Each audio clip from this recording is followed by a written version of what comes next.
Greetings, students. This is Dr. Clements, and I'm going to be doing a short discussion on how to write an essay for you. Basically, why do I require them? If you take any freshman or sophomore level history course anywhere, you're going to have to write essays. It's expected.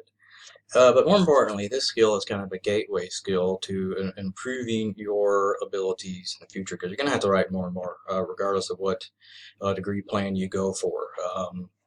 And you never know where you're going to end up. I never expected to end up kind of finishing all the degrees I did when I was a freshman starting at ASU last century. We won't discuss the year. But the key thing here is that you need this.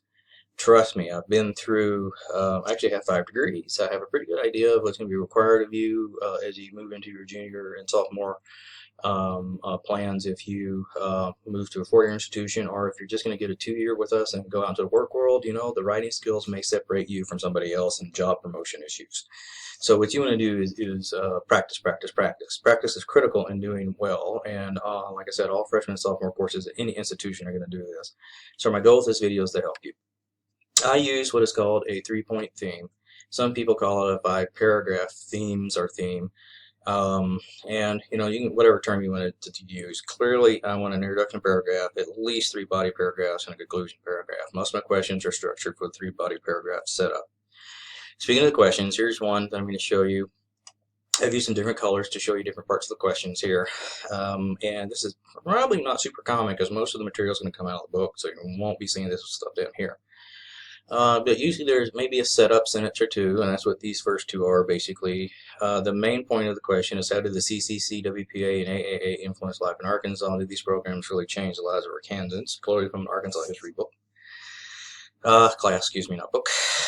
So what I've done is, you notice the questions actually set itself up for a 3-point theme. You'd have an introduction, a paragraph about this one, a paragraph about this one, a paragraph about this one. So that works out real well. Now in this case, I'm actually sending them to a source different from the book. Not going to happen a lot in most of your classes. You're going to use material directly from the book, which is what I want you to do. I want you to learn to find that material in there, think about it, paraphrase your information, write it in your own words. And writing it in your own words is extremely important. You should be paying attention to the sections on paragraph and plagiarism in that introductory material in your class.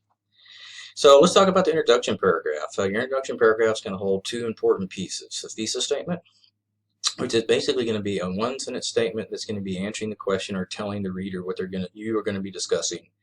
Think of this as the beginning of a speech. What's happening is you're basically going to be telling me what you're going to be talking about. But as you clearly see in rule number 1 in the general writing introductions, you do not make any references to yourself, so you're not going to say, I think about this, or something along those lines. So be sure to check out all my rules before you start writing anything. Basically, you're alluding to the answer, and you should give a few examples or something along those lines in the introductory paragraph. Now, in my material, it's going to be a little different from some of your other ones, is I'm going to want you to identify the theme of each essay. Or themes, a couple may attach themselves to it. And what you're going to do in this particular case is make a statement in there. It may be a little clunky, but I really want you to say the theme of this essay is going to be blank.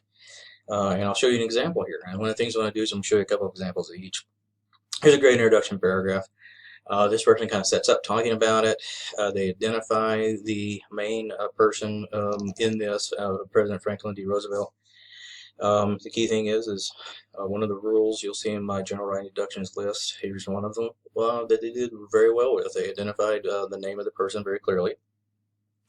The 3 important programs are listed. Now they did another thing very important here. When you write your stuff, you need to, and you're going to use an abbreviation. What you need to do is be able to give me the full name, put the abbreviation in parentheses. Now after this, you can then use the abbreviation. So what you're doing is you're actually telling the reader, expect to see these abbreviations in the future, and these are what these mean. The last one here, the programs help focus this paper on the theme of government. I think that's really good. I mean, you know, that's a pretty good theme statement right there. So that's what I'm talking about. It may seem a little clunky, but there it is. So body paragraphs. Body paragraphs are the series of paragraphs, at least 3 of them, that are answering the material in your question. So you're going to be looking at 3 different points of something somehow in every essay. So sometimes it's going to be real clear. I'm going to ask you about 3 individual pieces. Sometimes you may have to think of 3 different ways to approach the question or something along those lines. So in you know, these paragraphs, You should reflect the points of the question, provide examples, use important quotations. We'll talk about quotations, I think, on the next slide or so, but we're really not big on you using them. And the keyword here is important. Most things students try to cite to me are not important. You need to realize it's got to be super important before you use it. And then provide statistics when practical. Your book's really good at giving you some stats. Figure out a way to paraphrase it and use it without copying directly. And here's another example. Let's say a student's thesis statement is the 3 most important inventions of the 19th century are the percussion cap, the telegraph, and the refrigerated rail car. So it tells me that each individual paragraph would be looking at those. So quotations, use them very sparingly. It's got to be super important. And if you cite anything, I will tell you this, for freshman and sophomore level courses, I don't really need to see more than one quote an essay to tell you the truth. And to tell you the truth, most of them probably don't need a quote, period. MLA, APA, or CMS, if you know these citation methods from high school or you're currently in a class that's using them, cite your your quotations that way. If not, if you do not know what these terms are, do not panic. All right. We're going to use this method down here. Basically, you would quote it and then you put the page number of the textbook in this parenthesis before the period. So you would put a quotation mark. This is an example. Close your quotation mark, parenthesis, page 243 or whatever. Close your parenthesis and then put a period here. But like I said, if you're not using quotations, you do not have to worry about this. The problem with quotations is if one person tends to use them, then they'll put 2 in one, and then they'll put 3 in one, and before you know it, they're not writing me their words. They're trying to use words of other people, and that's just not acceptable. So here's a good example of a really well-written body paragraph. It's a little long, but I think it's very well done. And if you look at the rules on sentence numbers, they're within the parameters. So here, this person re-identifies the abbreviation, which I think is good. Not required if you put it in the introduction paragraph, but good. And this is a different student, so this may be a different way to do it. Then they introduce another program, and you see abbreviations here. That's cool. They talk about this, how it works in Arkansas, which is extremely important. You do a really good job of telling me about all the different things it did down here. Now, in this case, the student closed it with a different historical theme reference. It's theme of government and environment and geography. Now, interestingly enough, in some essays, you're going to have multiple themes that could work. As long as you give me one, that's cool. The student listed 2, that's great too. As long as I think you're identifying themes and you're doing so correctly. Now, if you're off, you're telling me this is about war, I'm going to count off for it because it's not about war. So they did a very good job with this. And you'll notice in the instructions for your essays when you write your first one, which will be in week 2, what happens is you will see I require you to make a reference in the body paragraphs. This is that student's one reference in a body paragraph. So they did a good job besides the introduction paragraph and once in the body paragraph, so they did very well.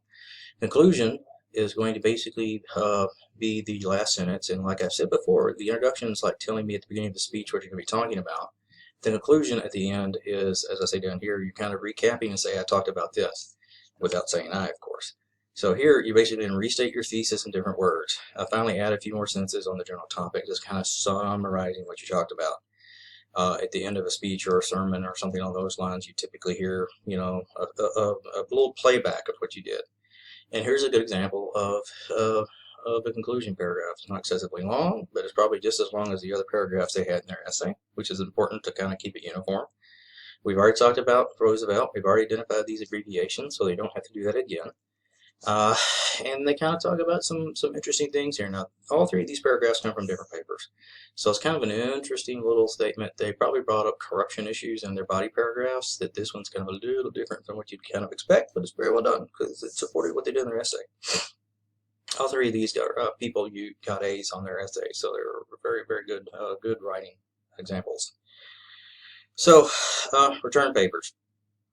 When you get a paper back, you should look at the comments. It's very, very important that you learn from your mistakes. I should not have to consistently mark the same stuff over and over and over and over again because you're not learning anything if you're making the same mistakes. You need to learn on your own how to fix it. You don't make the same mistakes and expect a different result. It's not going to happen. So what are the most common mistakes and problems here?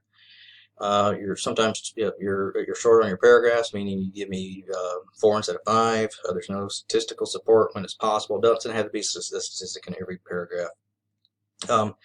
But if you're going to say a lot of people died or during a battle, I'm curious about the numbers. So, if you open yourself up to it, make sure you have stats to support bad paraphrasing or plagiarism. Notice the plagiarism and paraphrasing material in your book, opening book in your class, the stuff I give you where my rules and regs are.